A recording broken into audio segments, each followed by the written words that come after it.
তৃণমূলের জমানায় বারবার একটা প্রশ্ন উঠে আসে আমাদের সামনে, আর কি কি দেখতে হবে, আর কি কি শুনতে হবে। পাড়াতে কোনো ঝুট ঝামেলা শুরু হলে দেখেছেন তো অনেকে বলতো যে মেরে বাপের নাম ভুলিয়ে দেবো, কি বাপের নাম খগেন করে দেবো। এখন আর মেরে বাপের নাম ভোলাতে হচ্ছে না, লোক নিজেই বাপের নাম চেঞ্জ করে নিচ্ছে। ভাবুন একবার অবস্থাটা এই পশ্চিমবঙ্গে। ভাগ্যে এসআইআরটা শুরু হয়েছে, নাহলে জানতেই পারতাম না কেউ নিজের ইচ্ছায় বাপের নাম চেঞ্জ করে নিচ্ছে। কখনো ভাবতে পেরেছিলেন যে পশ্চিমবঙ্গে এমন দিনও আসবে যেখানে মানুষ নিজেকে ভোটার তালিকায় রাখার জন্য বাপের নাম চেঞ্জ করে নেবে? হ্যাঁ, সেই ঘটনাটাই পশ্চিমবঙ্গে ঘটতে চলেছে। আর সেটা দেখার পরই, পশ্চিমবঙ্গের ক্ষেত্রে দেখার পরেই দিল্লিতে নির্বাচন কমিশনের চক্ষু চড়ক গাছ হয়ে গেছে যে এও কি হতে পারে। কি ব্যাপারটা হয়েছে আপনারা জানেন, এই 2025-এর ভোটার তালিকা অনুযায়ী, মানে এরা 2024-এর লোকসভা ভোটেও ভোট দিয়েছে। প্রায় 7.5 কোটিরও বেশি ভোটার আছে আমাদের রাজ্যে খাতায় কলমে, যেটা অঙ্ক বিজ্ঞান জন্ম মৃত্যুর হার বলছে এই ভোটারের সংখ্যা হওয়া উচিত 6 কোটির আশেপাশে। ঠিকঠাক হিসেবে বলে 1.5 কোটির বেশি ভুয়ো ভোটার বাদ যাবার কথা, সেটা তো খাতায় কলমে হিসাব ছেড়ে দিন। এখন এই রাজ্যে এই এসআইআর চালু হওয়ার পর দেখা যাচ্ছে যে এই 2002-এর ভোটার তালিকায় যাদের নাম ছিল, মানে যারা নিজেদেরকেই সেলফ ম্যাপিং করে নিয়েছে যে আমার ভোটার তালিকায় 2002-এর নাম ছিল, এমন ভোটারের সংখ্যা হচ্ছে 2,54,52,893 জন। অর্থাৎ মোট ভোটারের 38.3%। প্রায় 38%-এর বেশি ভোটারের নাম 2002-এর ভোটার তালিকায় ছিল। কিন্তু বাকি যাদের নাম 2002-এর ভোটার তালিকায় ছিল না, সেই সংখ্যাটা প্রথমেই নির্বাচন কমিশনের ঘুম কেড়ে নিয়েছে। 3,84,85,166 জন। আরো বাড়বে, 100% এখনো পূরণ হয়নি। আজকে লাস্ট ডেট এনুমারেশন ফর্ম জমা দেওয়ার এবং ডিজিটাইজ করার। এই যে 2002-এর ভোটার তালিকায় যাদের নাম ছিল না, সেই 3,84,85,166 জন, অর্থাৎ মোট ভোটারের প্রায় 50.22%। 50%-এরও বেশি ভোটারের নাম 2002-এর ভোটার তালিকায় ছিল না, যেটা গোটা ভারতের কাছে একটা দৃষ্টান্ত। কিন্তু সমস্যাটা হচ্ছে এখানেই কিন্তু নির্বাচন কমিশনের চক্ষু চড়ক গাছ হয়নি। তারা এবার যেটা হিসেব করে দেখলো যে এই যে এনুমারেশন ফর্ম জমা পড়েছে, যাদের নাম 2002-এর ভোটার তালিকায় নেই, তারা যে বাবা মায়ের নাম দিয়েছে সেই বাবা মায়ের নাম কিছুতেই মিলছে না। কিরকম ঘটনাটা হয়েছে, যেটাকে বলা হচ্ছে এই যে প্রোজেনি ম্যাপিং করা হচ্ছে, কিরকম ঘটনা ঘটেছে আপনাদের একটা ছোট্ট উদাহরণ দিয়ে বলছি। মনে করুন একজন ভোটারের নাম আকাশ শর্মা। তো আকাশ শর্মা 2025-এর ভোটার তালিকায় তার নাম ছিল, 2002-এর ভোটার তালিকায় তার নাম ছিল না। তার 2024-এর লোকসভাতে সে ভোট দিয়েছে। 2025-এর ভোটার তালিকা অনুযায়ী আকাশ শর্মার বাবার নাম হচ্ছে অনিকেত শর্মা। সেই আকাশ শর্মা এবারে ফর্ম ফিল আপ করেছে এসআইআর এর জন্য, যার বাপের নাম পাল্টে হয়ে গেছে আদিত্য শর্মা। অবিশ্বাস্য ব্যাপার, এই যে আকাশ শর্মার, যার 2025-এর ভোটার তালিকায় নাম ছিল অনিকেত শর্মা, 2002-এর ভোটার তালিকায় যার নাম ছিল না, সেই আকাশ শর্মার বাপ এই এসআইআর-এ পাল্টে গেছে, হয়ে গেছে আদিত্য শর্মা, যার এপিক নাম্বারটা এই আকাশ শর্মা দিয়েছে। 2025-এর ভোটার তালিকায় যখন নামটা উঠেছিল, যখন বাপের নাম অনিকেত শর্মা দেয়া ছিল, তখন অনিকেত শর্মার কোনো এপিক নাম্বার ছিল না। নাম দিতে হয়, দিয়ে দিয়েছে। সে কোনোদিন ভাবতেই পারেনি যে বাপের নাম আর ছেলের নাম চেক হবে, কোনোদিন এসআইআর হবে এই রাজ্যে, স্পেশাল ইন্টেনসিভ রিভিশন ভোটার তালিকা সংশোধন হবে। তো আকাশ শর্মা কি করলো, এপিক নাম্বার আছে, 2002-এর ভোটার তালিকায় নাম ছিল এমন একজন আদিত্য শর্মাকে নিজের বাপ হিসাবে ঘোষণা করে দিল। আর এরকম সংখ্যাটা একটা দুটো হাজার লাখ নয়, কোটি ছাড়িয়ে গেছে। এই যে 3,84,85,166 জন যাদের নাম 2002-এর ভোটার তালিকায় ছিল না, তাদের মধ্যে প্রায় কোটি খানেক লোক এমন কাউকে বাপ মা সাজিয়েছে যাদের 2002-এর ভোটার তালিকায় নাম আছে, কিন্তু এই বাপ মার নাম 2025-এর যে ভোটার তালিকা রয়েছে সেই তালিকায় নেই। অর্থাৎ কোটি খানেকের ওপর মানুষ যাদের 2002-এর ভোটার তালিকায় নাম ছিল না, যাদের 2025-এর ভোটার তালিকায় নাম আছে তারা রাতারাতি নাম চেঞ্জ করে দিয়েছে, বাপের নাম চেঞ্জ করে দিয়েছে। এপিক নাম্বার আছে, 2002-এর ভোটার তালিকায় নাম আছে, এমন বাপ মাকে তারা খুঁজে নিয়েছে, ধরা পড়ে গেছে। দিল্লিতে যে ইলেকশন কমিশনের যে আইটি সেল আছে সেখানে হিসেব করে দেখা যাচ্ছে যে তারা ধরে ফেলেছে যে 2025-এর ভোটার তালিকায় নাম আছে, বাবার নাম আছে, 2026-এর ভোট যারা দেবে, এখন যারা এসআইআর করাচ্ছে, বাপের নাম পাল্টে ফেলেছে। কি করে হয়? এই সংখ্যাটা কোটি খানেক। তারা এবার এই বিএলও যারা আছে তাদেরকে আবার রিসার্চ করতে পাঠিয়েছে এবং বিডিও, এসডিও, জেলা শাসকদের নির্দেশ দেওয়া হয়েছে এই যে প্রোজেনি ম্যাপিং করা হচ্ছে। কেন করা হচ্ছে? আগে তো বলা হয়েছিল যে 2002-এর ভোটার তালিকায় যাদের নাম নেই, কিন্তু যাদের বাবা মার নাম 2002-এর ভোটার তালিকায় আছে তাদের কোনো চিন্তা নেই, তাদেরকে ডকুমেন্ট দেখাতে হবে না, এটা নির্বাচন কমিশনের সিদ্ধান্ত ছিল। কিন্তু পশ্চিমবঙ্গে এসে দেখা যাচ্ছে যে 2002-এর ভোটার তালিকায় নাম নেই, 2025-এর ভোটার তালিকায় নাম আছে। এবারের ভোটের এসআইআর এর সময় 25-এ যাদের বাবা মা দেখানো হয়েছিল, এবারের ভোটে তাদের নাম পাল্টে গেছে, বাপের নাম না হলে মায়ের নাম চেঞ্জ। এমন বাপে মায়ের নাম দেয়া হয়েছে যাদের 2002-এর ভোটার তালিকায় নাম ছিল।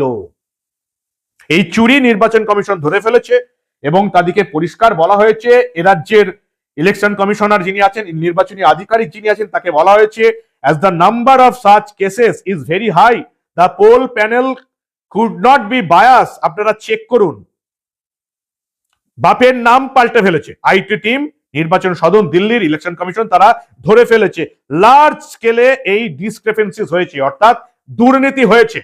কি করে কোটি খানেক লোকের নাম, বাপের নাম চেঞ্জ হয়ে যেতে পারে রাতারাতি? অর্থাৎ নামে ভুল হতে পারে, টাইটেলে ভুল হতে পারে।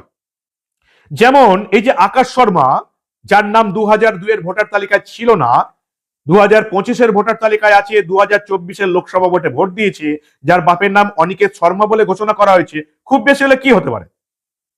নাম চেঞ্জ হতে পারে, অনিকেত কুমার শর্মা হতে পারে, কি বাবা যদি মারা যায় লেট অনিকেত শর্মা হতে পারে। কিন্তু অনিকেত শর্মাটা আদিত্য শর্মা কি করে হয়ে যেতে পারে?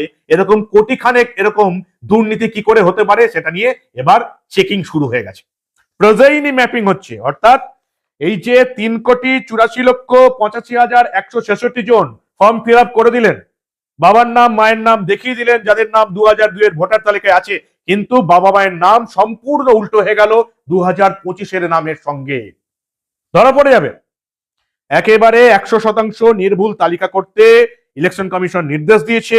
এখানকার যিনি সিইও আছেন, মুখ্য নির্বাচনী আধিকারিক মনোজ আগরওয়ালের পাশাপাশি স্পেশাল রোল অবজারভার সুব্রত গুপ্ত, 12 জন রোল অবজারভার, আরো 5 জনকে বিশেষভাবে আনা হয়েছে।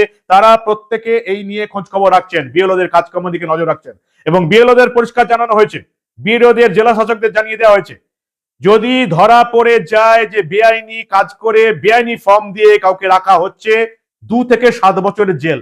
চাকরি তো যাবেই, সেটা আলাদা কথা, কেউ আটকাতে পারবে না, পিসি ভাইপো কেউ আটকাতে পারবে না বিএলওদের। সরকারি চাকরি করলে সাসপেন্ড হয়ে যাবে, চাকরি চলে যাবে, জেলে চলে যাবে। প্রোজেনি ম্যাপিং শুরু হয়েছে, বাপের নাম পাল্টে ফেললে 2025-এ বাপের নাম যদি আলাদা থাকে, প্রত্যেককে কিন্তু ডকুমেন্ট নিয়ে হিয়ারিং এ আসতে হবে। যদি ভেবে নেন যে ফর্ম ফিল আপ করে দিলাম, 2002-এর নাম আছে এমন বাবা মা খুঁজে নিলাম, অতটাও সোজা নয় চাঁদু, হিয়ারিং এ যেতে হবে আপনাদের।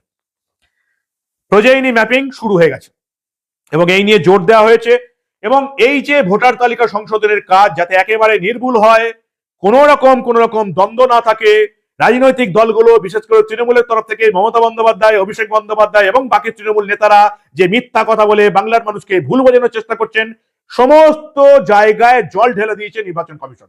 কি জানানো হয়েছে? এই যারা এএসডি ভোটার, এখন অব্দি কত ভোটারের নাম খসড়া ভোটার তালিকা থেকে বাদ পড়ছে চেকিং করার আগে, আমি আপনাদের আগেই বলেছি 57,52,207 কালকের সন্ধ্যাবেলার হিসাব, 10 তারিখ সন্ধ্যাবেলার হিসাব, 11 তারিখ লাস্ট ডেট। আজকে রাতে আমি আবার আপনাদের এই নিয়ে আপডেট দেবো কত ভোটার বাদ গেল।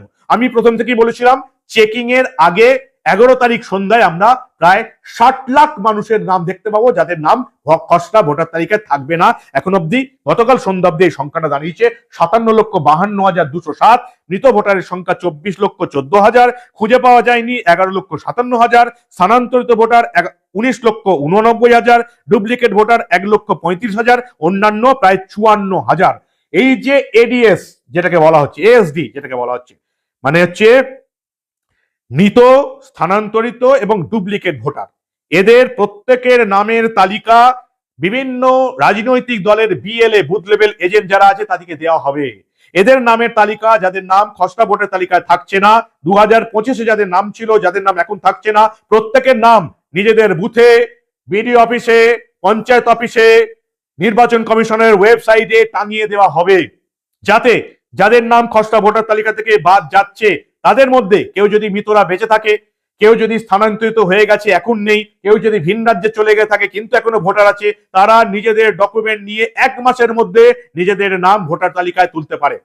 ফলে মমতা বন্দ্যোপাধ্যায়, অভিষেক বন্দ্যোপাধ্যায়, তৃণমূলের নেতারা যতই মিথ্যা রটনা রটিয়ে বাংলার মানুষকে মূর্খ বানানোর চেষ্টা করুন, ইলেকশন কমিশন এই রাজ্যে ভোটার তালিকা 100% সঠিক করতে চায়। সেই জন্য যাদের নাম বাদ গেল তাদেরকে জানানো হচ্ছে কাদের নাম বাদ গেল।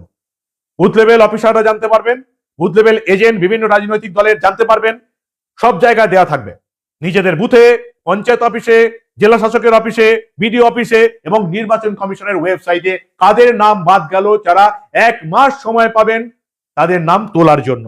ফলে কোন রকম কোনো মিথ্যা কথায় কান দেবেন না। 3 দিন চেকিং হওয়ার পর 11ই ডিসেম্বর, মানে আজকে হচ্ছে লাস্ট ডেট, 12, 13, 14, 15, 4 দিন চেকিং হবে। 16ই ডিসেম্বর খসড়া ভোটার তালিকা বার করবে নির্বাচন কমিশন। আজকে 25টা এজেন্সির সঙ্গে ভোট প্রস্তুতির বৈঠকে বসছে কমিশন। আমাদের এখানে নির্বাচনী আধিকারিক যিনি আছেন মনোজ আগরওয়াল, তিনি বসছেন। এখন অব্দি যেটুকু জানা গেছে, সিআইএসএফ এর এয়ারপোর্ট ডিআইজি অজয় কুমার, অতিরিক্ত মুখ্য নির্বাচনী আধিকারিক অরিন্দম নিয়োগী, পূর্ব রেলের আরপিএফ এর chief security commissioner DIG Rafiq Ahmed Ansari, BSF south Bengal ফ্রন্টিয়ারের আইজি ভূপেন্দ্র যাদব, রাজ্য পরিবহন দপ্তরের সচিব আইএএস সৌমিত্র মোহন, পূর্ব রেলের principal chief security commissioner IG RPF Amiyanandan Sinha, এরকম বিভিন্ন যারা ভোটের সময় বিভিন্ন দিকে লক্ষ্য রাখবেন তাদের সঙ্গে আজকে বৈঠকে বসা হচ্ছে। কিন্তু রাজ্যের যারা সরকারি আধিকারিক, মমতা বন্দ্যোপাধ্যায় সরকারের সরকারি আধিকারিকরা কোনো কথাই শুনছেন না। তাদেরকে প্রথমে নির্দেশ দেওয়া হয়েছিল 1200 ভোটার হয়ে গেলেই নতুন বুথ খুঁজে বার করতে হবে। এই ধরনের কোনো রিপোর্ট এখন অব্দি পশ্চিমবঙ্গ সরকারের কর্মীরা এখনো দেয়নি, কোনো রিপোর্ট দেয়নি। তাদেরকে লাস্ট টাইম দেওয়া হয়েছে যে আপনারা 31শে ডিসেম্বরের মধ্যে রিপোর্ট দিন কোন বুথে 1200-এর বেশি ভোটার আছে যেখানে নতুন বুথ করতে হবে। নতুন বুথ নিয়ে কোন রকমের কোন রিপোর্ট এখনো মমতা বন্দ্যোপাধ্যায়ের সরকারি কর্মচারীরা নির্বাচন কমিশনকে দিচ্ছে না।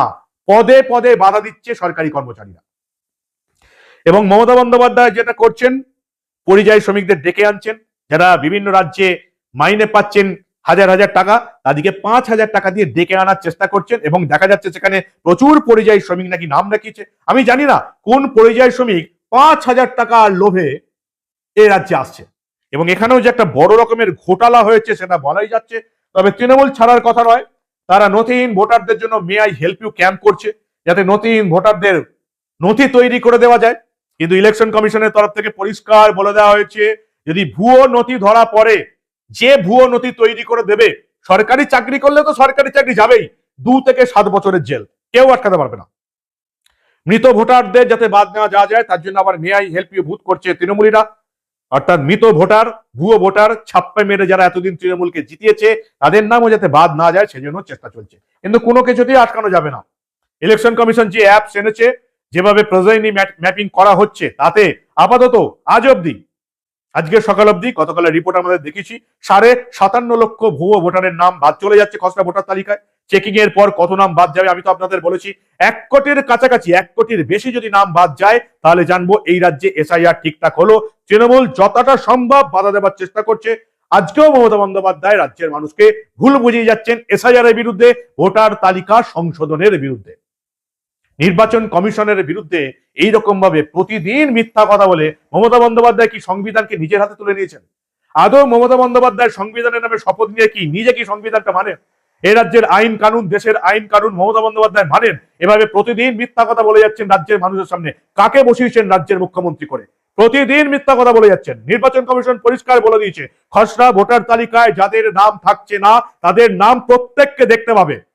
বুথে দেওয়া হবে, বিডিও অফিসে, এসডি অফিসে, জেলা শাসকের দপ্তরে, পঞ্চায়েত অফিসে, মিউনিসিপ্যালিটি থাকলে মিউনিসিপ্যালিটি অফিসে, ইলেকশন কমিশনের ওয়েবসাইটে দিয়ে দেওয়া হবে কাদের নাম খসড়া ভোটার তালিকা থাকছে না, তাদেরকে 1 মাস সুযোগ দেওয়া হবে নিজেদের নাম ভোটার তালিকা তোলার জন্য। তারপরেও মমতা বন্দ্যোপাধ্যায় কেন এত মিথ্যা কথা বলছেন? নির্বাচনের আগে মানুষকে ভুল বোঝানোর জন্য, উস্কানি দেওয়ার জন্য সংবিধানের নামে শপথ করা মুখ্যমন্ত্রী কি করে এতটা মিথ্যা কথা বলতে পারেন? আপনারা এবার ভেবে দেখবেন।